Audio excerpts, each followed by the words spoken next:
We're back with Mary Lynn Reynolds, who's the Executive Director of the Mental Health Association in Southwestern New Jersey. Welcome back. Thanks. So we've been talking about the crisis intervention team that you have a model for, which I think is wonderful.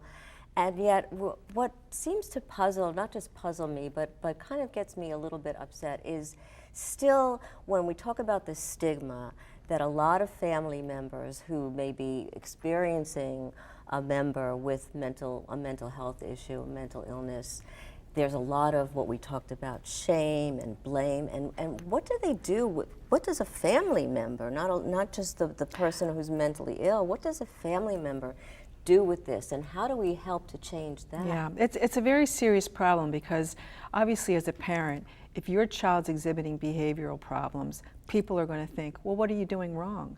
Obviously you're coming from a screwed up family to have such a screwed up kid. Right, or they may not want their kids to play with your kid, or a teacher they're may not labeled. Right. I mean, so the parent, is isolated. The family members are isolated, not only from from friends in the community, but even from their own family. Let me give you an example. If someone in your family has been diagnosed with severe depression and they end up being hospitalized for that depression, you're going to be very selective about who you share that with. So you're not going to have neighbors bringing casseroles to you. You're not going to be putting your name on the prayer list at church. You're going to be isolating yourself from the normal social supports because you want to protect your loved one from being labeled as being a crazy, less than desirable person. And unfortunately, that's the label, but it's not true. Many people who have mental health issues are leading normal lives. They are incredibly brilliant. They're incredibly creative. Yes. Thank you. I mean, we really promote wellness and recovery.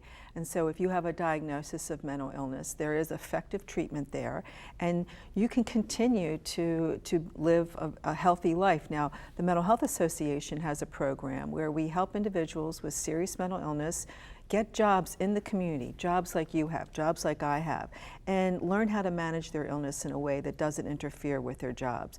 We also have a program where we help individuals return to universities and pursue post-secondary degrees. We have people who have completed their PhDs, who are in advanced nursing programs. So having a mental illness doesn't mean that you are intellectually impaired, and sometimes I think there's confusion about that. Now, what do we do for the families that are sort of hiding their kids? And this, this goes back historically to people who've had autism and to many kinds of, whether it's a disability or many kinds of diseases or illnesses that the community at large doesn't understand. Right. So what do we do with the family to help support them? Well, I think if it's someone in your life, that you reach out to them and you be sure that you include them, and that you allow your children to play with their children, and it certainly isn't contagious. It isn't a sign of a bad person. Within the community, we have a wonderful organization called the National Alliance for the Mentally Ill, NAMI, and there are NAMI chapters in every county, in the Delaware Valley. So do they serve families? They serve families. These are family members of individuals who have a serious mental illness. In New Jersey, every county has a family support organization, FSO, and that is run by families of children and young and teenagers. So what's important is that it's run by the families who are going through that on a daily basis, right? It's people who have gone through this nightmare and can support and help one another and give them information about valuable resources that will be helpful for them. So that they see that there's light at the end of the tunnel. They see that there are some wonderful people. There's a program, Black Box. It's a television program that I just started to look at. It's about a neurologist who has bipolar, but she's brilliant.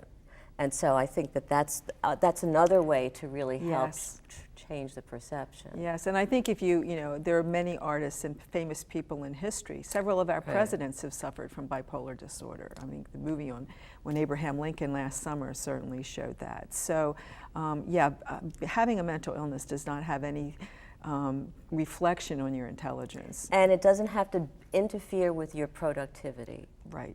Right. So what other treatments other than, let's say, medication can be, or interventions can be available to somebody with mental illness? Well, we always say that a combination of medication that you would get a prescription from a psychiatrist is effective, as well as talk therapy. And so you have licensed clinical social workers who can provide, talk therapy. You have psychologists. You have advanced nurse practitioners. There's a wide range of mental health professionals who can do weekly or monthly or various amounts of therapy with the individual to help them develop skills to respond to the way the mental illness affects their behavior. So Mary Lynn, let's say that everything shifted. What would you like to see happen? I would like for there to be more mental health treatment available for everyone. I would like for people not to be embarrassed if mental illness is something that is a problem in their life or the life of their family. I would like people to be inclusive and supportive rather than stigmatizing and isolating. Well, I think that your association is doing that. I love the crisis intervention team. Good. Thank you so much for being Thank you here. for having us. And hopefully with an organization and a person like you, we are changing the stigma of mental illness. Thank you so much. Power Your Life will be right back ahead. Find out what's hot for next week.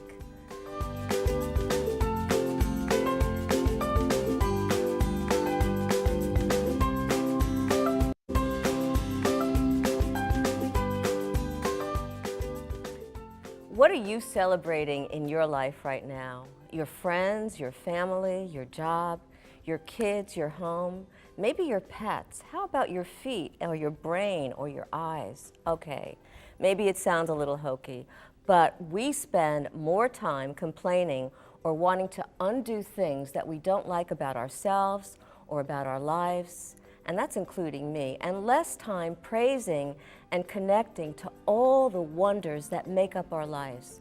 Think about how special you really are. I mean it.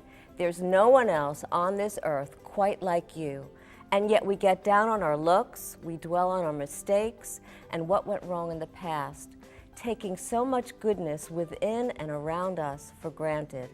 Why not try something different? What do you have to lose? Remind yourself each day to celebrate you, all the incredible working parts and even the less than perfect parts, all of you. You are a wonder to behold. And remember, on your birthday, no matter how old or how young you are, think about and remember that you are the celebration. That's it for tonight's Power Your Life. Thanks for joining us. On next week's show, Meg Salgman is an artist whose buildings are beautifying around the world and around the country. She shares details of a special project that she did with rocker John Bon Jovi next week on the show. Remember that you have the power to power your dreams and power your life. Thanks for joining us.